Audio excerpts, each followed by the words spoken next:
महालक्ष्मी व्रत कथा एक ऐसी अद्भुत और पावन कथा जहाँ स्वयं माता लक्ष्मी ने अपने भक्तों को दिया सुख समृद्धि और जीवन में अनंत अनंत का आशीर्वाद। कहा जाता है कि इस व्रत की महिमा इतनी महान है कि जो भी इसे श्रद्धा से करता है उसके घर में कभी दरिद्रता नहीं आती।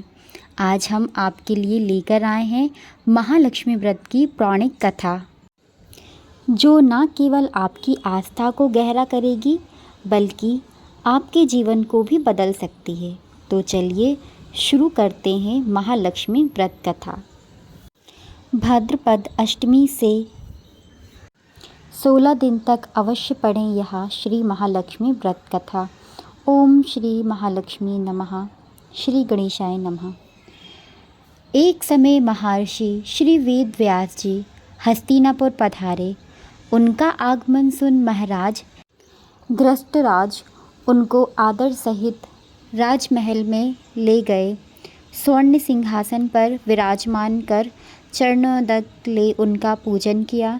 श्री व्यास जी से माता कुंती तथा गांधारी ने हाथ जोड़कर प्रश्न किया, हे महामुनि, आप त्रिकालदर्शी हैं, अतः आपसे हमारी प्रार्थना है कि आप हमको कोई ऐसा सरल व्रत तथा पूजन बताएं जिससे हमारा राज्य, लक्ष्मी, सुख संपत्ति, पुत्र पौत्र आदि व परिवार सुखी रहे।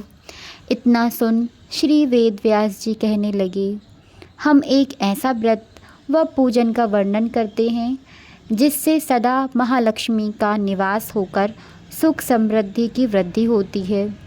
यह श्री महालक्ष्मी जी का व्रत है जिससे प्रतिवर्ष अश्विनी कृष्ण अष्टमी को विधिवत किया जाता है।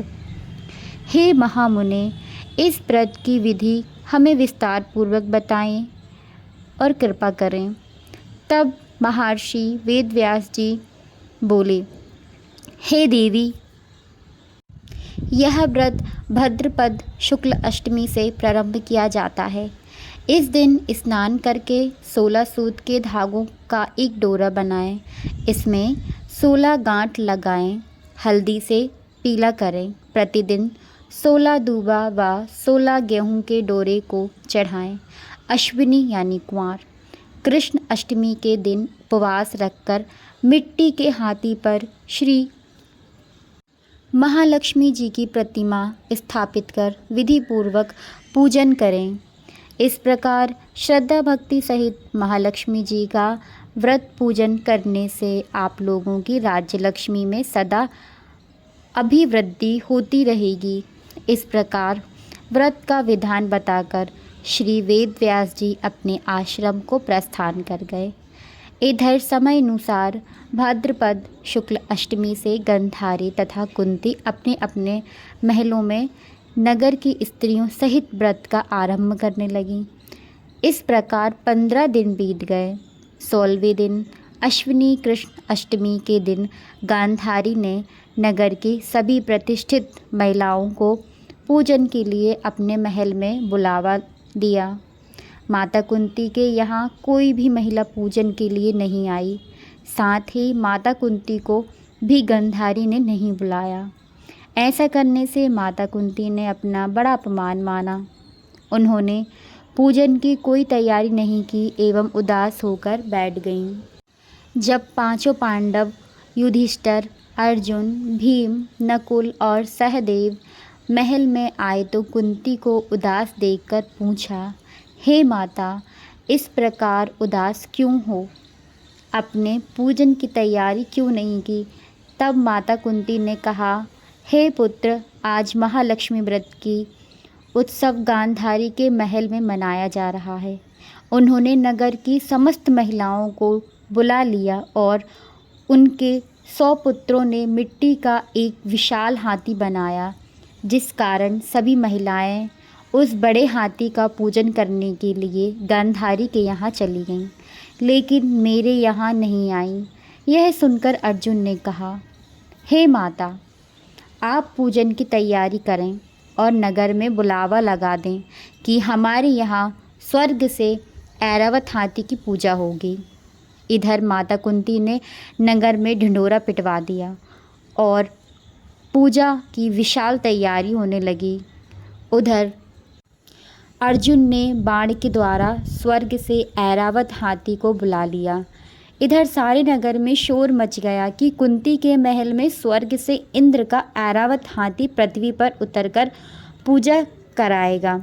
समाचार को सुनकर नगर के सभी नर नारी, बालक एवं वृद्धों की भीड़ एकत्रित होने लगी। उधर गांधारी के महल में हलचल मच गई। वहां एकत्र हुई सभी महिलाएं अपनी अपनी थालियां लेकर कुंती के महल की ओर आईं। देखते ही देखते कुंती का सारा महल ठसाठस भर गया। माता कुंती ने ऐरावत को खड़ा करने हेतु अनेक रंगों के चौक पुरवाकर नवीन रेशमी वस्त्र बिछा दिए। नगरवासी स्वागत की तैयारी में फूल माला, अबीर, गुलाल, केसर हाथों में लिए पंक्तिबद्ध खड़े थे। जब स्वर्ग से ऐरावत हाथी पृथ्वी पर उतरने लगा तो उनके आभूषण की ध्वनि गूंजने लगी। ऐरावत के दर्शन होते ही जय जयकार के नारे लगने लगे। सायंकाल के समय इंद्र का भेजा हुआ हाथी ऐरावत माता कुंती के भवन के चौक में उतर आया। तब सब नर नारियां पुष्पमाला, अबीर, गुलाल, केसर आदि सुगंधित पदार्थ चढ़ाकर उसका स्वागत किया। राज्य पुरोहित द्वारा ऐरावत पर महालक्ष्मी जी की मूर्ति स्थापित करके वैद मंत्रों का उच्चारण कर द्वारा पूजन किया। नगरवासियों ने भी महालक्ष्मी व्रत पूजन किया। फिर अनेक प्रकार के पकवान लेकर ऐरावत को खिलाए और यमुना का जल ले पिलाया गया। राजपुरोहित द्वारा स्वास्तिक वचन करके महिलाओं द्वारा महालक्ष्मी जी का पूजन कराया गया। 16 गांठों वाला डोरा लक्ष्मी जी को चढ़ाकर अपने अपने हाथों में बांध लिया। ब्राह्मणों को भोजन कराया गया। दक्षिणा के रूप में स्वर्ण आभूषण, वस्त्र आदि दिया गया। तत्पश्चात महिलाओं ने मिलकर मधुर संगीत लहरियों के साथ भजन कीर्तन कर संपूर्ण रात्रि महालक्ष्मी व्रत जागरण किया। दूसरे दिन प्रातः राज्य पुरोहित द्वारा वैद मंत्रोच्चारण के साथ जलाशय में महालक्ष्मी जी की मूर्ति का विसर्जन किया। फिर ऐरावत को विदा कर इंद्रलोक को भेज दिया।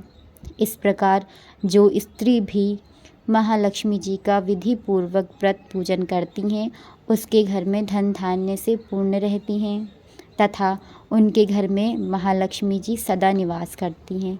इस हेतु महालक्ष्मी की स्तुति अवश्य बोलें। महालक्ष्मी नमस्तोभ्यं नमस्तोभ्यं सुरेश्वरी, हरिप्रिये नमस्तोभ्यं नमस्तोभ्यं दयानिधे। महालक्ष्मी व्रत में बोली जाने वाली 16 बोल की कहानी एक धार्मिक परंपरा है जो 16 दिन तक चलने वाले व्रत के दौरान सुनी जाती है, जिसमें यह कहानी बोली जाती है। 16 बोल की कहानी। महालक्ष्मी व्रत में आमोती दामोती रानी की कहानी सुनाई जाती है, जो एक गरीब ब्राह्मण और उसकी पत्नी की कहानी है। ब्राह्मण की पत्नी ने 16 दिन तक व्रत रखा, जिसमें हर दिन 16 बोल की कहानी पढ़ी गई। इस कहानी के अनुसार एक गांव में गरीब ब्राह्मण रहता था जो भगवान विष्णु का भक्त था। उसकी पत्नी ने 16 दिन तक महालक्ष्मी का व्रत किया और 16 दिन तक 16 बोल की कहानी सुनी। व्रत के समय उसका घर धन्य धान्य से पूर्ण हो गया और वे सुख समृद्धि से रहने लगी। यह परंपरा तब से चली आ रही है, जिसे लोग महालक्ष्मी की कृपा पाने के लिए करते हैं।